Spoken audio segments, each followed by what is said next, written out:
246th birthday of the United States Marine Corps.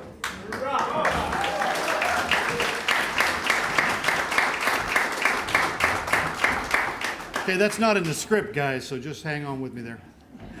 My name's Raymond Foster. I'm a past master of the Dimas Masonic Lodge and the current president of the Rotary Club of San Dimas. And I'll be your master of ceremonies for this evening's program. By order of the Los Angeles County Health Department, masks are required while inside the facility, except when actively eating or drinking. For clarity, speakers will not use their mask while addressing the assembly from the stage. The gavel is an instrument made use of by Masons and Rotarians to officiate at their meetings.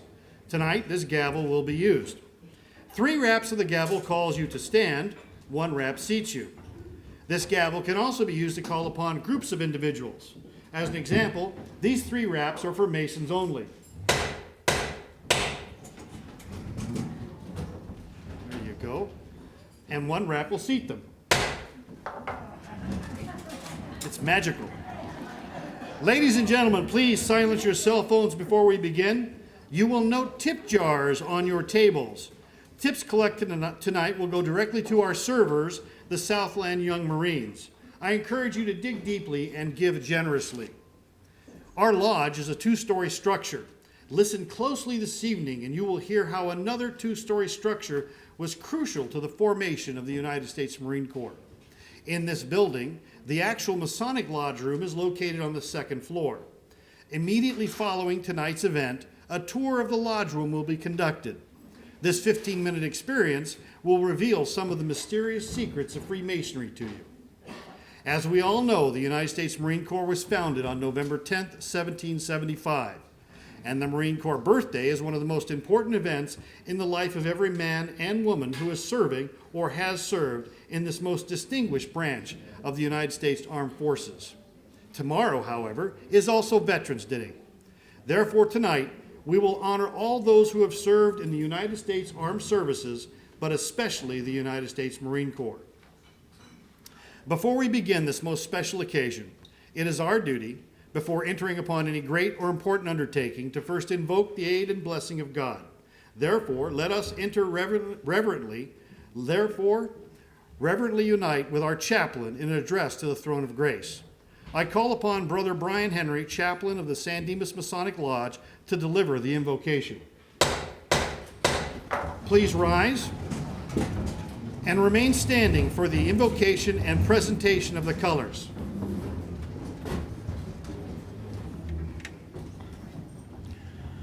Great architect of the universe, we beseech thee for guidance and purpose.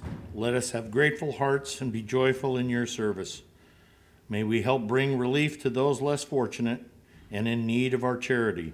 Bless the company and bounty you have provided us at this assembly. Amen. So mote it be. The colors will now be presented by the Southland Young Marines, and Young Marine Master Sergeant Destiny Bocanegra will lead us in the Pledge of Allegiance.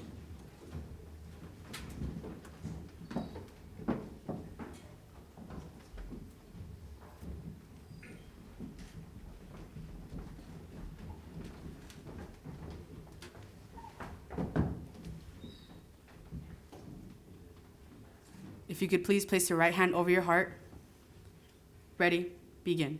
I pledge allegiance to the flag of the United States of America and to the republic for which it stands, one nation, under God, indivisible, with liberty and justice for all.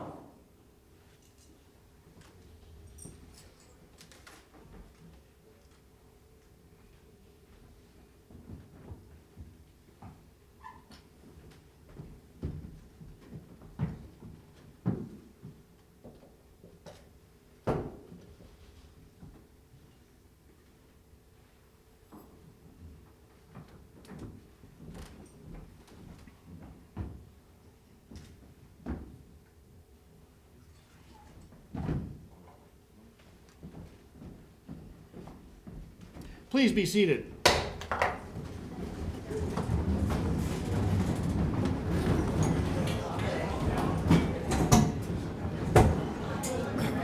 The colors were presented by the Southland Young Marines. Please show them your warmest appreciation.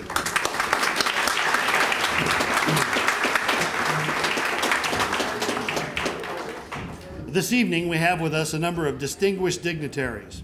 As I read their names, please hold your applause until all have been introduced. As I call your name, please stand and remain standing.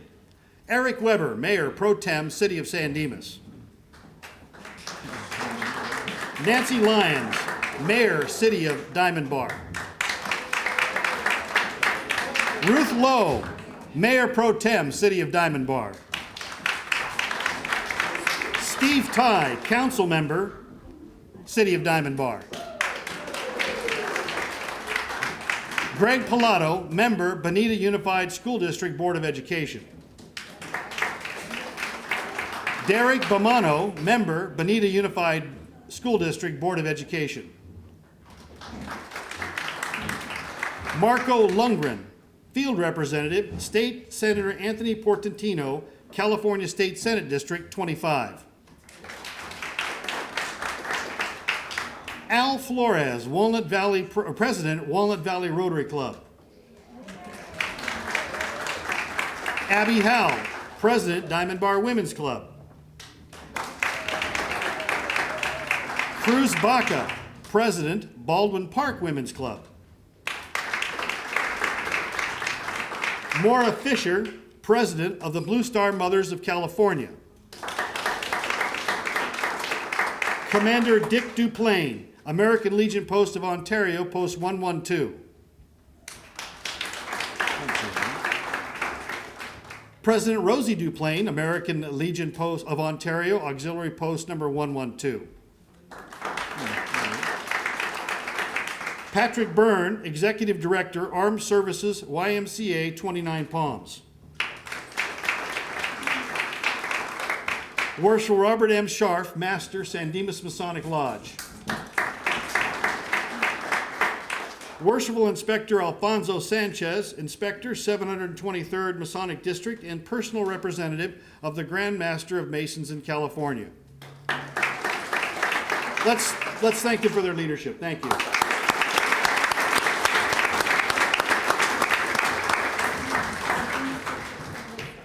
Assisting enlisted Marine Corps personnel during the holiday season is a passion within the Diamond Bar Women's Club. Their project, Making Spirits Bright, has the goal of providing joy to over 100 Marine Corps families at both Camp Pendleton and 29 Palms Marine Corps Base. Tonight is one of several fundraising events they host to attain this goal. But they also work with Marine Corps affiliated organizations to identify those families. They purchase and they wrap those gifts and then make the long journeys to both installations to deliver the gifts. Within the Diamond Bar Women's Club, a select group of women have dedicated themselves to this task and are members of the Making Spirits Bright Military Committee. It's my pleasure to introduce these heroes to you. As your name is called, please stand and remain standing.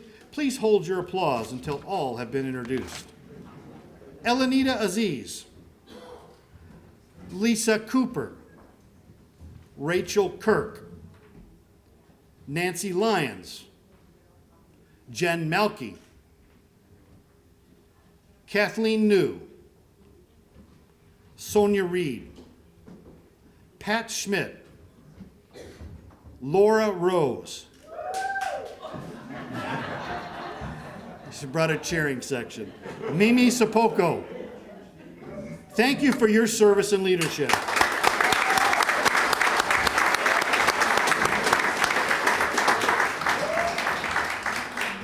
There's another group of important civic leaders present. They are the members of the various clubs and organizations that provide the untold hours of service to our community, our nation, and our world.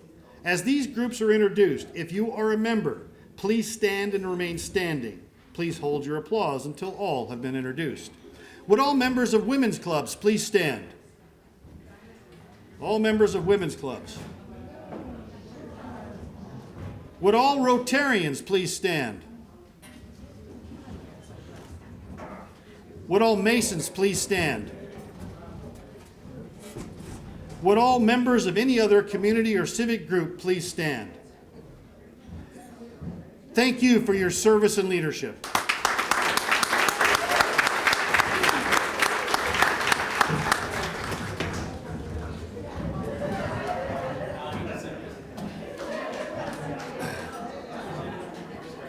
In addition to being the birthday of the Marine Corps, tomorrow is Veterans Day. If you are a veteran, as I call your branch of service, please stand and remain standing. Again, please hold your applause until all have been introduced. Would all veterans of the United States Army please stand? Would all veterans of the United States Navy please stand? Would all veterans of the United States Air Force please stand? Would all veterans of the United States Coast Guard please stand? Coast Guard? Coast Guard? Bueller? Well, looks like I'm the only one. Would all active duty personnel and veterans of the United States Marine Corps please stand? Hoorah!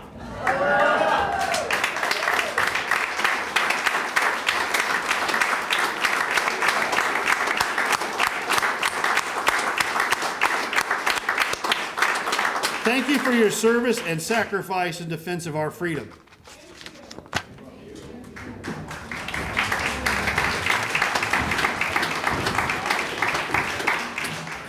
Tonight's program was a community effort. Multiple organizations coming together to serve a common goal. This program would not have been possible without the assistance of the following individuals. As I read their names, please hold your applause until all have been introduced. As I call your name, please stand and remain standing. Eric Weber, Mayor Pro Tem, City of San Dimas, Chair of the Committee. Sonia Reed, Military Outreach Program, Diamond Bar Women's Club. Zach Daniels, Patriots Hockey League. Deputy Chief Mark Reyna, LAPD Hockey Team. Patrick Byrne, Executive Director, Armed Services, YMCA 29 Palms.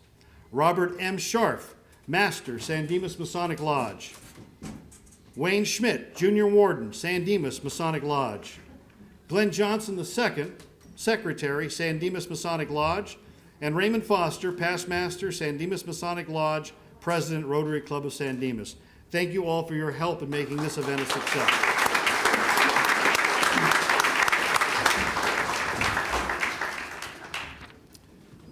Did Jack Rose come in? No. Okay, skip that. Sharing the stage with me tonight, I'd like to introduce my wife, Maria. Also, my favorite soldier.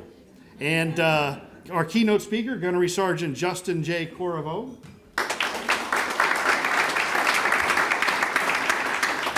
And Robert Scharf, Master of the San Dimas Masonic Lodge. Now, let's enjoy this fabulous dinner that's been prepared by members of the San Dimas Masonic Lodge. Enjoy your dinner.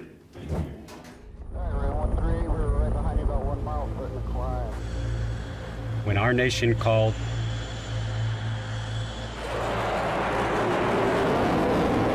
Marines were there to defend her. U.S. officials increasingly worried by the hour. But our enemies now pose an ever-growing threat to America and our way of life. Another U.S. Navy warship now in place tonight off the coast. About 250 Marines. The Marine Corps must be prepared to fight and win. Tonight, Marines around the world proudly celebrate 246 years of defending our great nation.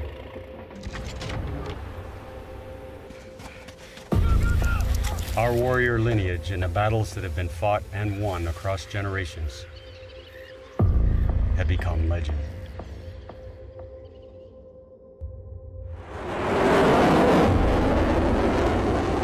Throughout the centuries, the Marine Corps' relentless pursuit of excellence is unchanged.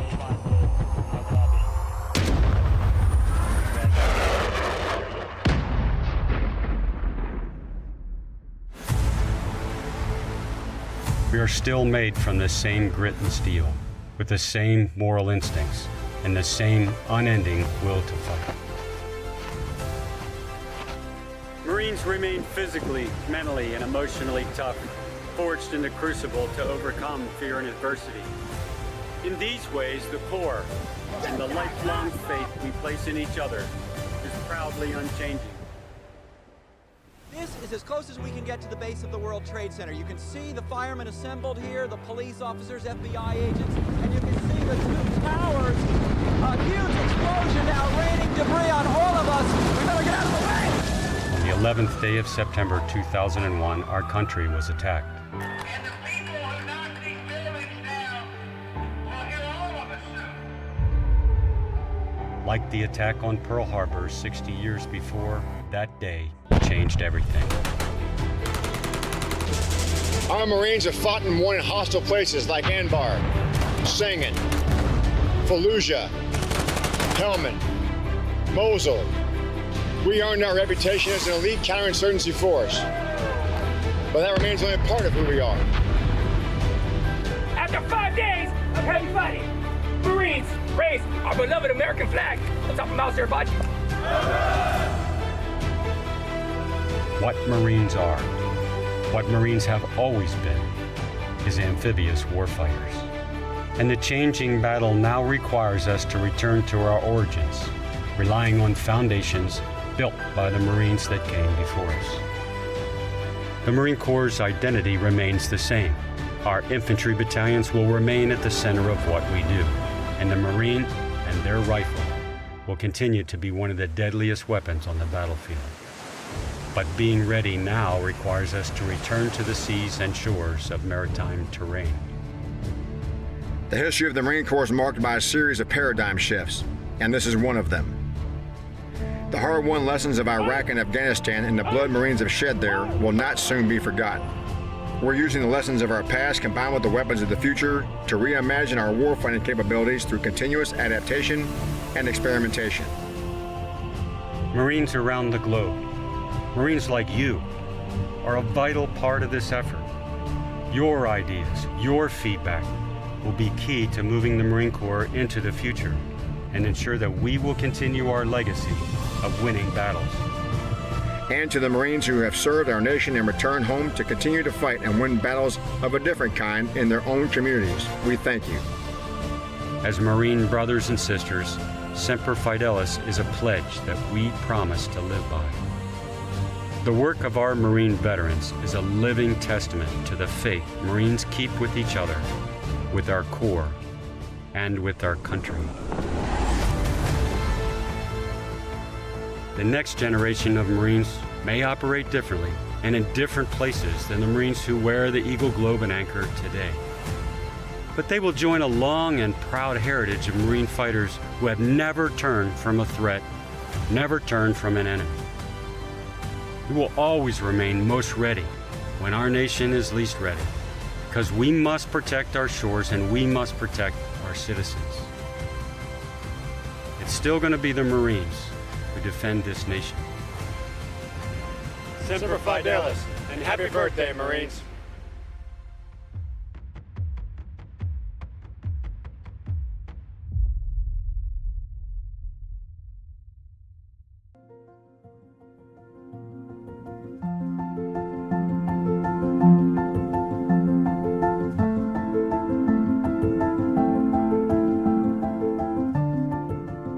Hi, I'm Sonia Reed, military chairwoman with the Diamond Bar Women's Club and the program Making Spirits Pride.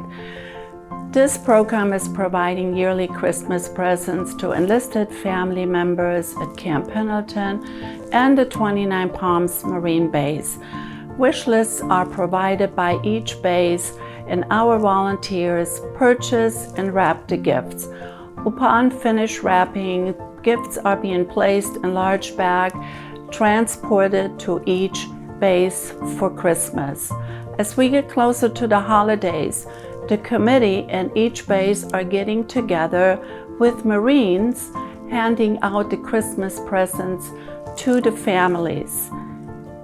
If you would like to donate to this program, please make your donations payable to the Diamond Bar Women's Club in the memo Military, and mail your donations to the Diamond Bar Women's Club, P.O. Box 4035, Diamond Bar, California 91765. Thank you, and God bless our troops.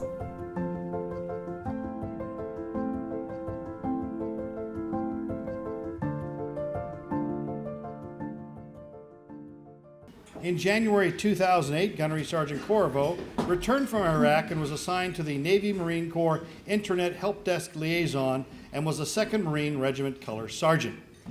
Gunnery Sergeant Corvo deployed with the 2nd Marine Regiment and again to Forward Operating Base Dalaram 2, Afghanistan in January 2020 as the Assistant Data Chief.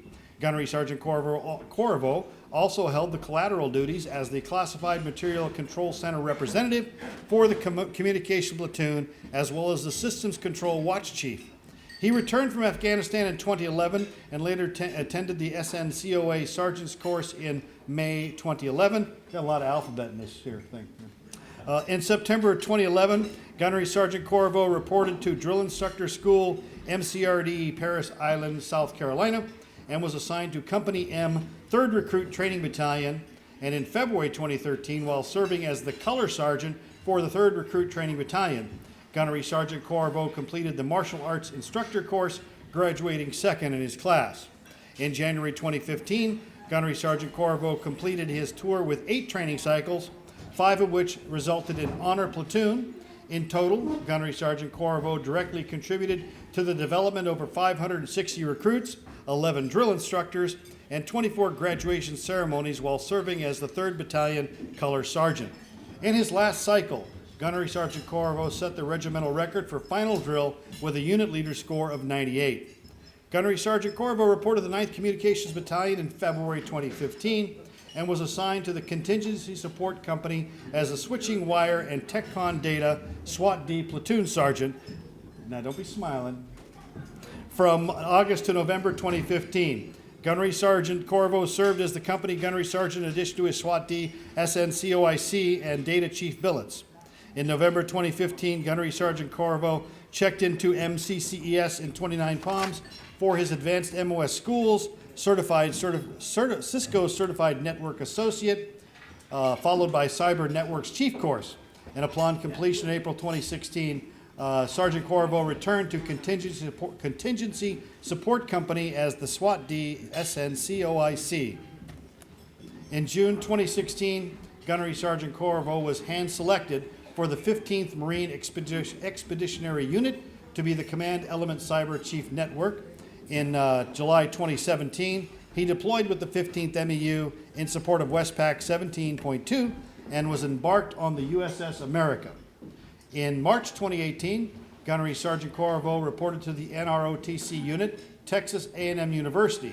As the Assistant Marine Officer Instructor, Gunnery Sergeant Corvo mentored over 500 Navy and Marine midshipmen, 160 of which were commissioned as either ensign or 2nd lieutenant. Gunnery Sergeant Corvo served as the Officer Candidate School for 3 summers, serving as the Sergeant Instructor for India and Lima Company, as well as the Academic Instructor. In January 2020, he was recognized by USAA as the 2019 Assistant Marine Officer Instructor of the Year for the Southwest region. In April 2021, he was selected as the 2020 Naval Service Training Command Marine of the Year, as well as the 2021 Texas A&M University Division of Student Affairs Advisor of the Year. Gunnery Sergeant Corvo reported to the Communications Training Battalion in June 2021. Before moving up to Headquarters Company, he served as the SNCOIC for Advanced Training Platoon Bravo Company, overseeing the Data Systems and Network Chiefs courses. In addition to his current billet as Operations Chief, Gunnery Sergeant Corvo serves as the Data Systems Instructor for the Basic Communication Officers course. Now the important part. Gunnery Sergeant Corvo is married to the former Brandy Henderson of Yukon, Oklahoma. They have a 9-year-old daughter named Jordan and currently live in Choctaw, Oklahoma. His personal awards include the Navy and Marine Corps Commendation Medal, 3rd award, the Navy and Marine Corps Achievement Medal, 2nd award, Outstanding Volunteer Service Medal, and Drill Instructor Ribbon. It is my great pleasure to introduce our keynote speaker, Gunnery Sergeant Justin J. Corvo.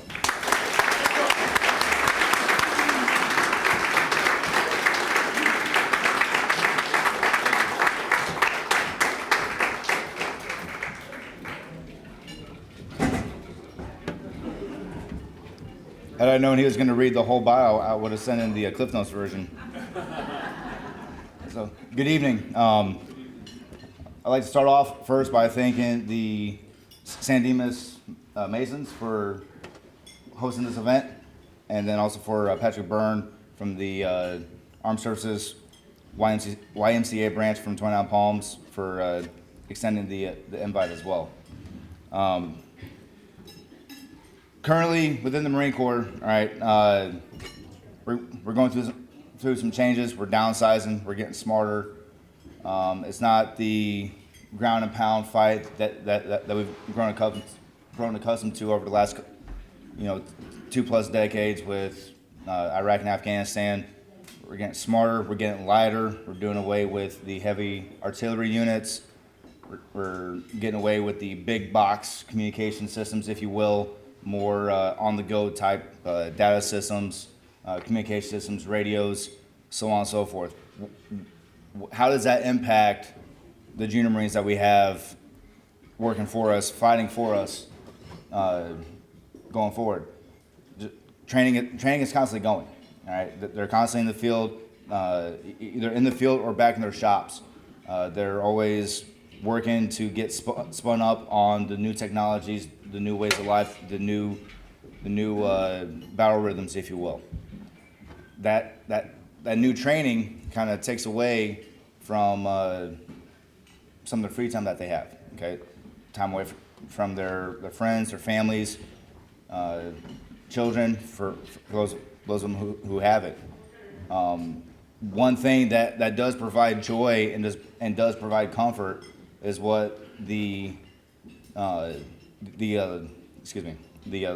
ladies here in this room do by blessing our junior Marines with gifts, not only during the Christmas holidays, but throughout the year.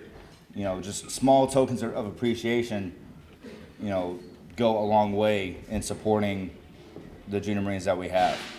I actually sat down and talked with my own platoon last week. I have, right now, my platoon I have 17 Marines, and all but 3 of them are sergeants and below. And I asked them, what do you guys do on the weekends? And most of them are like, I stay in the barracks. Why? Do you have friends? Yes, Gunny, I have friends. Okay. Do you go out with them? Yeah. What do you guys do? Either I go over to his barracks room or he comes over to mine. I'm like, all right, work with me here, all right? And come to find out, it's just because 29 Palms is such a remote location, I don't say it's disheartening, but it's kind of a turnoff, for the junior Marines having to take time out to drive down to San Diego or drive up to LA or drive to Vegas. All locations are anywhere from 2 to 3 hours. Grand scheme of things, really not that far away, but for them, they're like, okay, let's see, that's gas money, that's food down there. If I'm going to stay the weekend, it's going to be overnight, whatever the case is.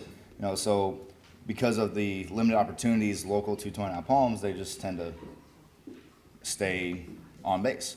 Luckily, that's where Mr. Byrne and his crew come in with the Armed Services YMCA, provide all sorts of events on weekends, during holiday periods, to bring those families together, get various Marines from all sorts of units across 29 Palms, come together, enjoy some camaraderie, esprit de corps, get to know each other, make connections, network. But being in a remote location, he can only do so much for the number of Marines that we do have. One thing that I have noticed is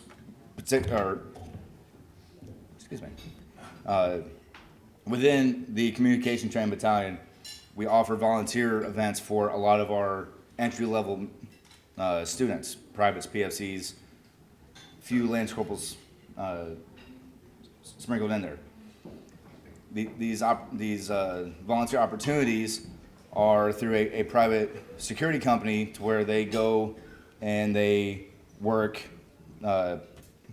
football games, whether it's at SoFi Stadium for the Chargers or the Rams, work college games at the Rose Bowl, or even concerts, various concerts throughout SoCal and even Las Vegas even.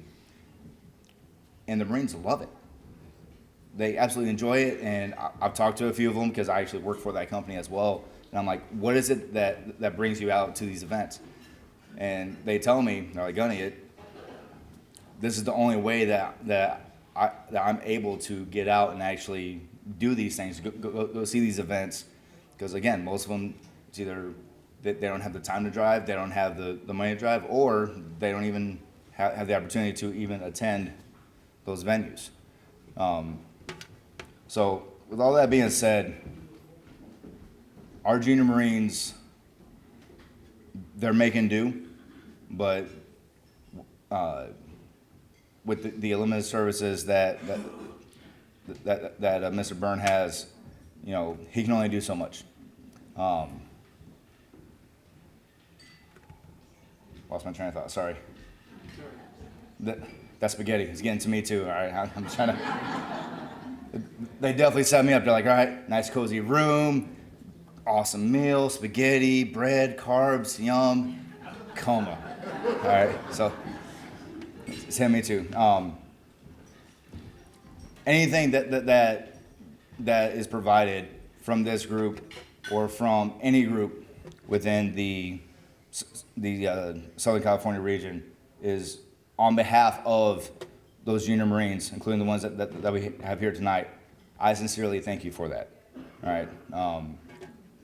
They may not say it, but I'll say it for them. It's definitely appreciative, and it definitely goes a long way, boosting their morale, expand their horizons, you know, at some point, and which helps get them back into the fight at work, which allows us as Marine Corps as a whole to continue training, preparing for whatever that next battle might be.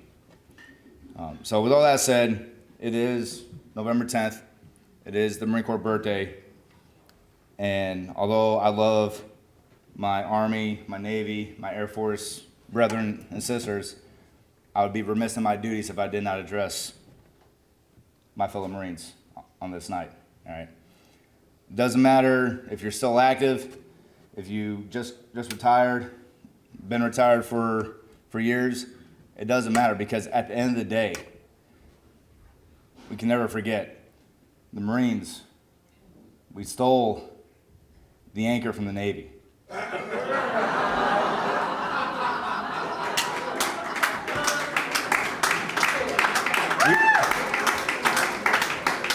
We stole the eagle from the Air Force. We stole the rope from the Army. Coast Guard, I got nothing. And then on the seventh day, when God rested, we overran his perimeters. We stole the globe, and Marines have been running the show ever since.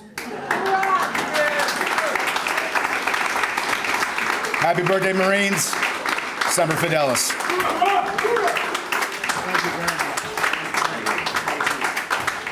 Just have to adjust this. Can you all hear me in the back? Yes. More or less.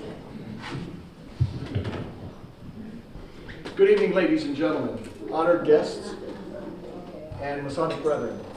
It is an honor to share with you tonight the works of American Revolutionary historians in a condensed history connecting a Philadelphia tavern, Freemasons, and the military organization we honor here tonight. From its foundation set 246 years ago today, the men and women of the Marines have served our nation with devotion, honor, and sadly recent sacrifice. We as Americans associate the Revolutionary War with major events such as the Boston Tea Party and Paul Revere's Ride. Miles from these events, meetings were held in an obscure colonial tavern which not only impacted the course of the war, but the destiny of our country. A tavern in colonial America in the 1700s was actually configured very much like the building you're sitting in here tonight. Ground floor rooms were used for eating and drinking, in a place where the colonists gathered to discuss the news of the day. and in 1775 voiced their opposition to oppressive British rule. Rooms above and within the tavern were reserved for social and private meetings, and where Freemasons who were members of Masonic lodges often met. Ton Tavern was an eating and drinking establishment located near the wharfs in Philadelphia, Pennsylvania. During the very early colonial years of Pennsylvania, Ton Tavern housed 2 Masonic lodges. Benjamin Franklin, a Freemason, used Ton Tavern as a base of recruitment in the early years of Pennsylvania to recruit a 500 volunteer militia. During and after the war, George Washington, also a Freemason, held meetings at Ton Tavern to plot the course of the war and plan a course for our nation. In 1775, of the 56 members of the Second Continental Congress, 20 were known to be Freemasons, of which 9 were signers of the Declaration of Independence. Congressmen held private meetings at Ton Tavern discussing colonial interests outside of the halls of Congress. When hostilities intensified between the colonies and Great Britain, and with war inevitable, select members of Congress met at Ton Tavern every evening at 6 o'clock to form a Naval Committee. In May 1775, a Naval Committee consisting of 7 congressmen, 4 of whom were Freemasons, discussed the ways and means for furnishing the colonies with naval armament for protection against foreseen British aggression. In October 1775, Congress authorized the Naval Committee to purchase 4 heavily armed ships, which would begin to form the core for a Continental Navy. Volunteers from the colonies who were fishermen and able-bodied sailors, many of whom had British naval experience, enlisted in the Navy. The 7-member Naval Committee continued its meeting at Ton Tavern, developing ideas to protect the colonies and to fight against British military force, which was sure to come. The Continental Marines would be born from these meetings. On November 10, 1775, with the endorsement, support, and encouragement of the Naval Committee, Congress established the Continental Marines. Robert Mullen, the owner of Ton Tavern, was commissioned as a captain in the Marines and designated by Congress to be the chief Continental Marine recruiter. Mullen, like Franklin, used Ton Tavern as a base to recruit from. As with the Continental Navy, numbers of colonists, many with British military experience, enlisted in the Navy.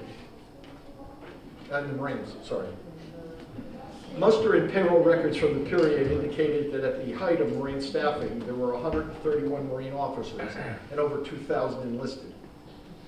Marines were originally organized into the 1st and 2nd Marine Battalions and were quartered in Philadelphia. Samuel Nicholas, another Freemason, enlisted in the Marines and was commissioned as a captain. Later, in 1798, Nicholas would become the first Marine to hold the title Commandant of the Marine Corps. He would not be the last Freemason to hold that title. The Naval Committee published guidelines for Marines' conduct and designed the Marines' uniforms. One guideline specified the uniform have a high, stiff, thick leather collar to protect against enemy sword slashes and to keep the man's head erect, perhaps the genesis for the term leatherneck. During naval operations, the primary mission of the Marines when aboard a ship was to protect the ship's captain and his officers. During naval engagements, Marines distinguished themselves as precision riflemen, targeting British officers, helmsmen, and those commanding British naval gun crews, effectively disrupting British military leadership during battle. In 1775, Congressman and Naval Committee member Christopher Gadsden created a distinctive motto banner to identify the Continental Marines during battle. Designed with a highly visible solid yellow background, at its center a timber rattlesnake, coiled, ready to strike. Its 13 rattles symbolic of the 13 colonies. As a motto and a warning to the British, 4 words were emblazoned on it: "Don't tread on me." To the colonists, this banner represented the growing resistance against tyrannical British rule. Gadsden's choice of a timber rattlesnake on a Marine banner may have been foretelling. Colonists as well as British troops knew the timber rattlesnake's bite to be fatal. When provoked, it was capable of striking from land or water without warning, with, as colonists described, a lethal and determined ferocity. In March 1776, only 5 months after their creation, the Marines carried out their first amphibious raid against the British. The Continental Navy, undetected by the British, transported Captain Nicholas, fellow officers, and 255 enlisted Marines more than 900 miles from Delaware to raid the prized British Crown colony of Nassau in the Bahamas. For over 100 years, Nassau was an established, fortified British naval base and a maritime doorway to the colonies. The Marines captured 2 British forts, the main government house, valuable military intelligence, and seized war supplies destined for British troops. The Marines occupied Nassau for 2 weeks. During a second raid on Nassau, the Marines seized 4 armed British merchant ships, 88 large field guns, and other vital war supplies, denying resupply and support to British troops. The cost of the raid was high, 7 Marines killed and 4 wounded. These raids and others that would come sent an unmistakable message to the British military. Marines will take a fight to the enemy's doorstep, from land or sea. Marines supported by the Navy engaged in ongoing maritime and land raids throughout the war. Marines sailed the Ohio and Mississippi rivers, attacking and destroying British bases, outposts, seizing military intelligence, and disrupting British lines of communication. Marines raided British loyalists on the shores of Lake Pontchartrain, seizing armed and unarmed ships, war supplies, and equipment brought through the Gulf of Mexico, denying resupply to British troops. The Marines' attacks and seizures of British merchant shipping financially impacted the British economy. Insurance rates in London for merchant shipping were raised to crippling financial highs, causing delays or refusals to resupply British troops by merchant ships. The Marines reinforced General Washington's army during the battles of Trenton and Princeton, New Jersey, engaging highly trained British and Hessian mercenaries and disrupting British advances. The Marines' fighting and tactical skills were recognized by Washington, who would later in the war reinforce a brigade of Philadelphia militia with Marines. At the end of the war in 1785, the last official act of the Marines was to escort silver on loan from France to Boston and Philadelphia. This loan enabled the newly forming United States to create the Bank of North America, funding the colonies and assisting them to become united.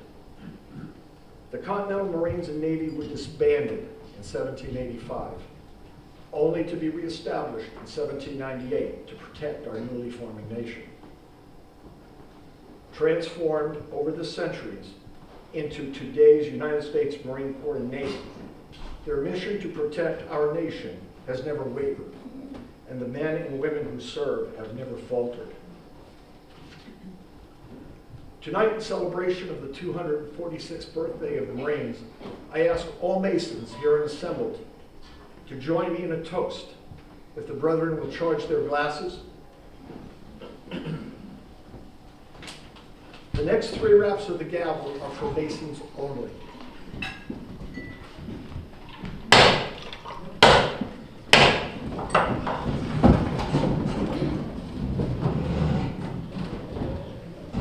To our Masonic brethren who had the vision and courage to support the founding of the Continental Marines and Navy, to the Continental Marines who fought to free our nation, to the United States Marine Corps who have continued to keep that nation free.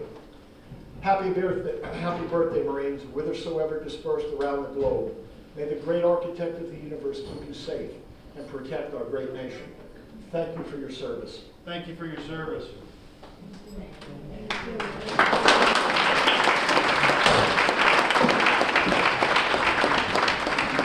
Ladies and gentlemen, distinguished guests, brothers, thank you and good night.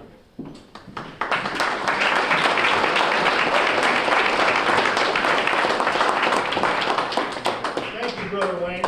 Thank Gunnery Sergeant Justin J. Corvo, would you please join Marshal Robert Scharf and I at the lectern, sir?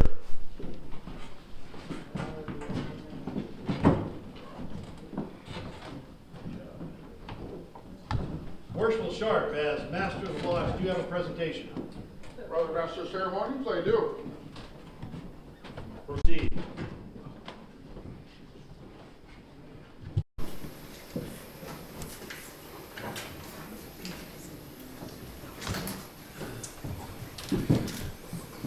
Gunnery Sergeant Corvo, as Master of the San Dimas Lodge of Free and Accepted Masons, it is my extreme pleasure to give you this presentation.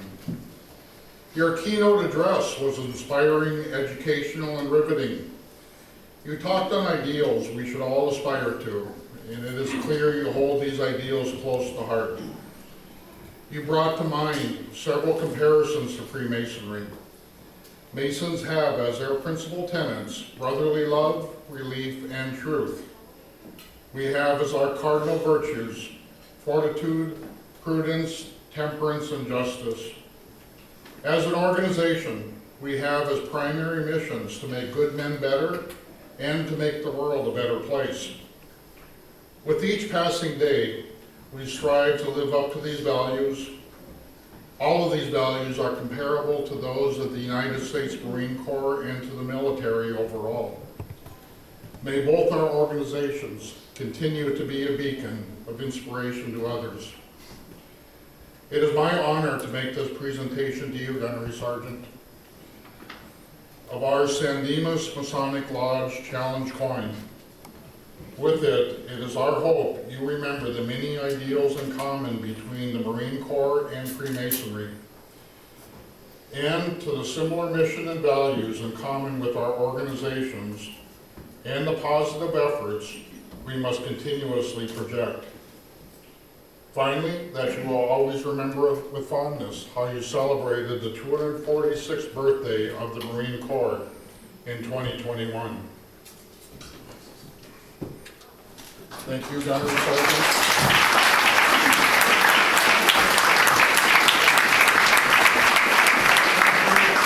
Thank you for celebrating with us. Thank you for your keynote address.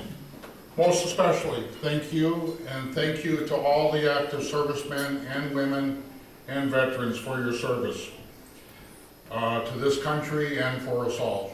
Thank you.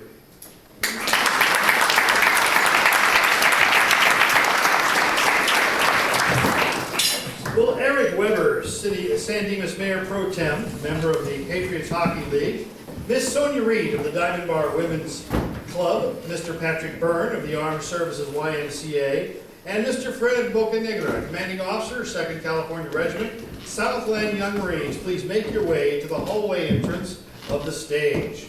In addition to tonight's event, the Community Committee, responsible for planning and executing this event, held another fundraiser on October 23rd, a hockey game between the Patriot League and the Los Angeles Police Department hockey team. I am proud to say that LAPD beat the Patriots. Council Mayor Pro Tem Weber, do you have a presentation for Miss Sonia Reed? I do. Someone up here, Sonia. Step right up there.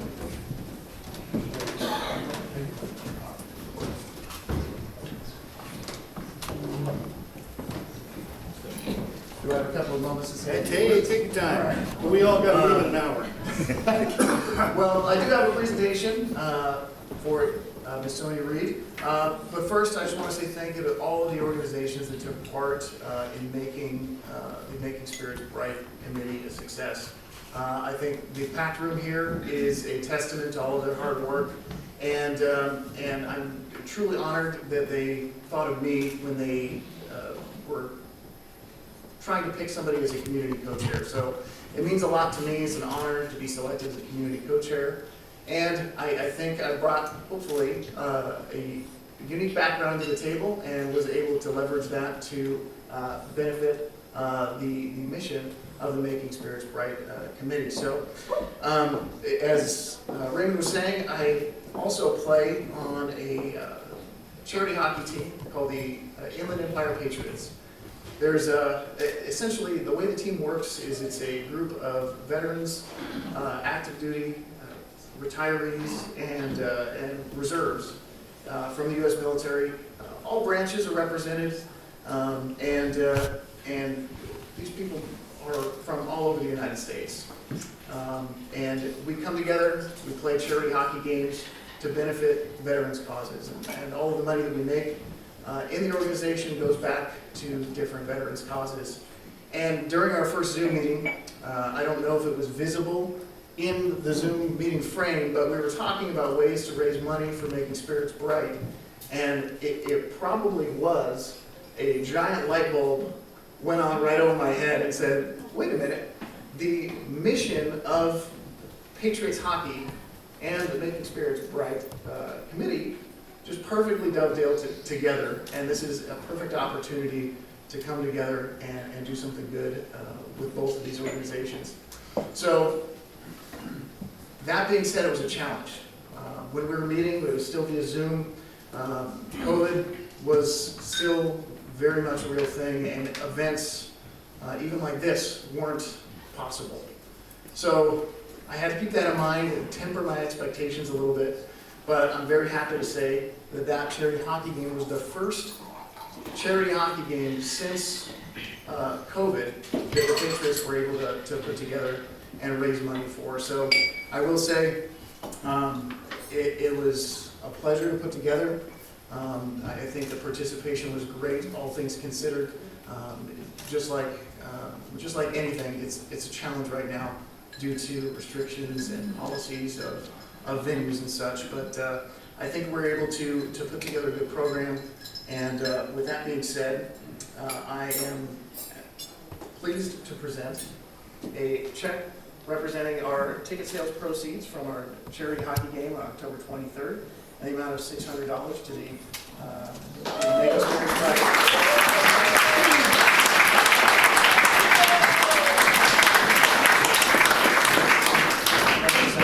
Thank you. Could you come over here, son? You must have listened. So he can get us in the picture. There we go. When we first talked, I guaranteed you that we'd make $1,000 for you, but it is my distinct pleasure to present you this check from the people here and assembled in the amount of $3,000.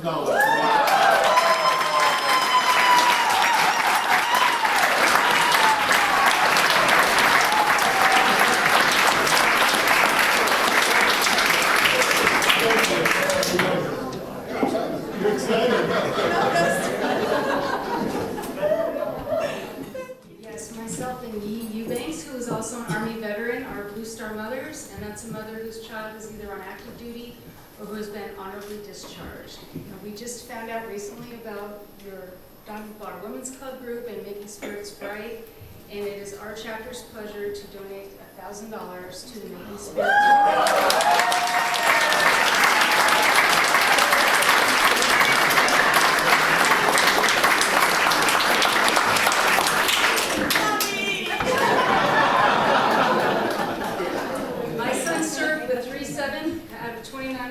From 2009 to 2012, he deployed twice to Afghanistan with them as their corpsman, as their doc, and then he completed his service at Camp Pendleton with the Marine Special Operation Battalion. He's always very proud to say he spent his entire time in the Navy as a dirt sailor because he was with the Marines the whole time. So, happy birthday. You heard me right, a food bank so that our Marines and their families could eat. This last year, our lodge and the Rotary Club worked together and we raised 2 tons of food for the Salvation Army. This year, on February 14th, we're going to do another food drive. The recipient will be the 29 Palms Marine Corps Base. We are going to raise at least 4 tons of food, and we've already secured the trucks for this. So that's another event we'll be having. But it is my distinct pleasure, it's my great pleasure, to present you this check on behalf of the people here and assembled in the amount of $1,000.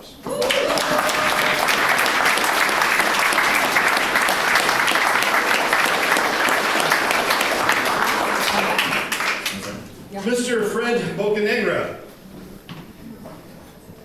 along this journey we've established new friendships and new partnerships with people within our community. One of them has been the Southland Young Marines, who we've had the pleasure to work with. And it turns out there are many connections between our organizations that we did not know. So one of the beneficiaries for tonight also, in addition to the tips, so dig into your wallets and put money in that tip jar for these children, for these young men and women, sorry. Anybody younger than Rick and I as a child? Mr. Fredward Bocanegra, it is with great pleasure that we present this check from the people here assembled to the Southland Young Marines in the amount of $1,000.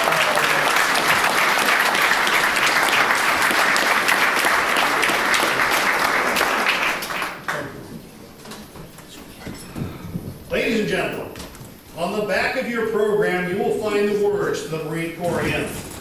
You may need those words presently as we're going to sing the first verse of the Marine Corps hymn. These three gaddles are for the Marines present only.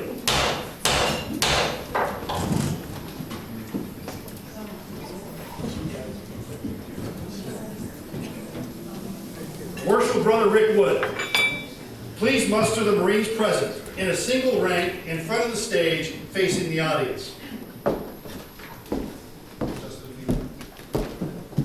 May I have the Marines up here, please?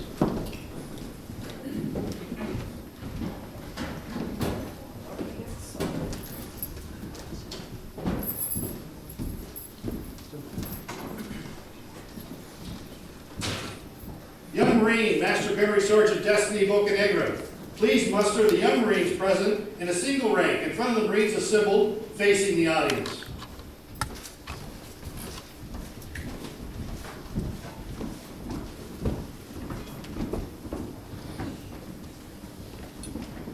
Young Marine, Master Gunnery Sergeant Destiny Bocanegra, you will detail 2 young Marines to assist you in bringing the cake into the dining area.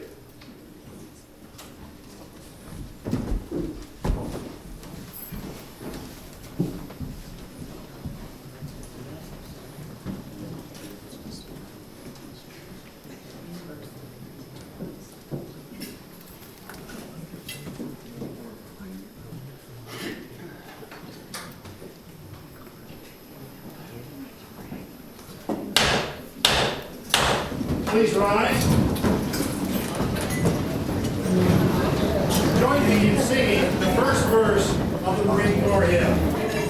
From the halls of Montezuma to the shores of Tripoli, we will fight our country's battles in the air, on land and sea. First to fight for right and freedom, and to keep our honor clean. We are proud to claim the title of United States Marines. All right. You may be seated. All the Marines here assembled except Worship Brother Rick Wood, Brother Larry Graham, and Young Marine Gunnery Sergeant Destiny Bocanegra and Young Marine Private Wainwright are dismissed.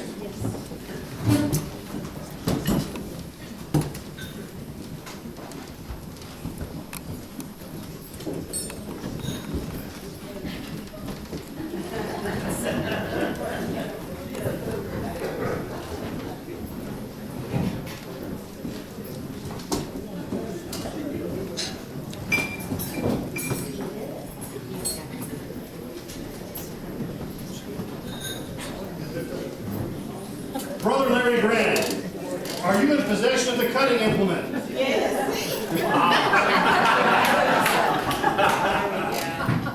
Brother Master of Ceremony, I am in possession of the cutting implement. You will commence the traditional cutting in service of the king, wherein the oldest Marine present, Worship Brother Rick Wood, will serve the youngest Marine, Southland Young Marine, Private Wainwright.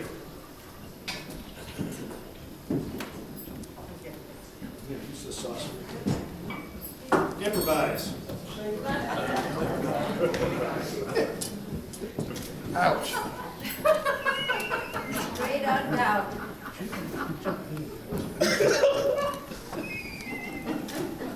Give that lad a big Just because it's a little guy, then you gotta give him a little piece.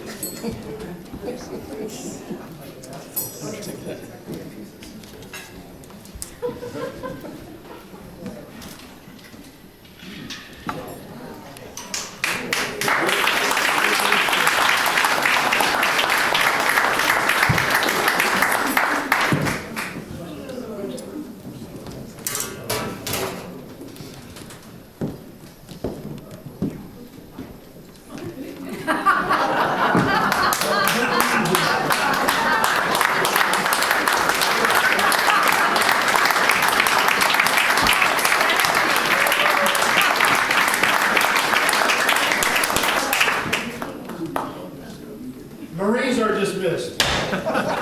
I'd like to introduce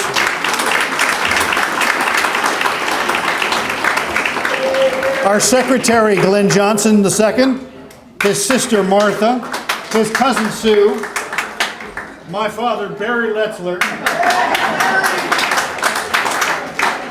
and my very good friend and neighbor, I forget her name, Sherry Henry. Thank you very much for assisting us tonight.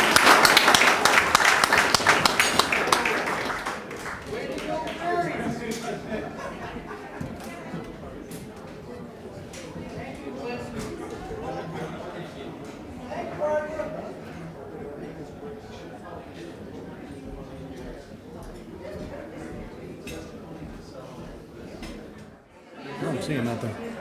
Ladies and gentlemen, tonight's fantastic cake was created and generously provided by Patty Cakes Bakery in Altadena.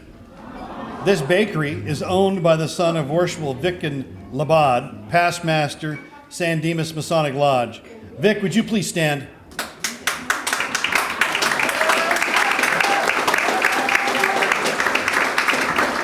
Thank you, Vic, and please thank your son for us. That cake's fabulous. Ladies and gentlemen,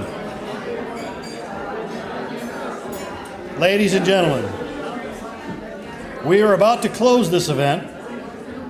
I would like to remind you that immediately following dismissal, there will be a guided tour of the upstairs lodge room. During the tour, we will reveal to you some of the mysterious secrets of Freemasonry. Brothers will be stationed at the stairs and in the lodge to assist you. Before we adjourn this event, let us again reverently unite with our chaplain as he delivers the benediction. Please rise and remain standing as the colors are retired. Brother Chaplain.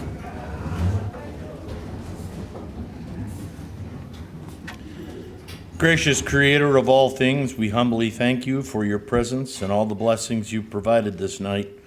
We reverently request that you look upon this assembly with favor.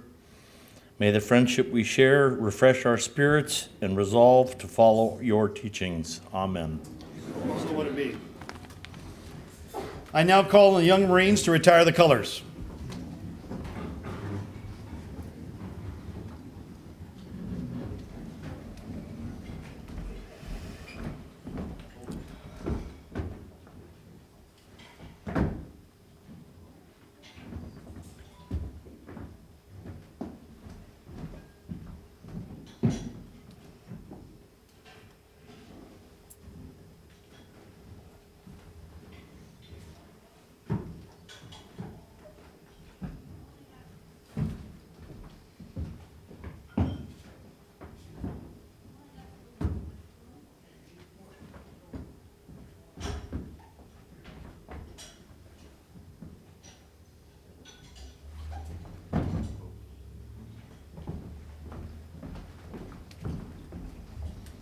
Ladies and gentlemen, on behalf of the Diamond Bar Women's Club, the Armed Services YMCA 29 Palms, the Rotary Club of San Dimas, the San Dimas Masonic Lodge, and the veterans herein assembled, I thank you for your support and generosity. Good night, God bless you, and God bless the United States Marine Corps.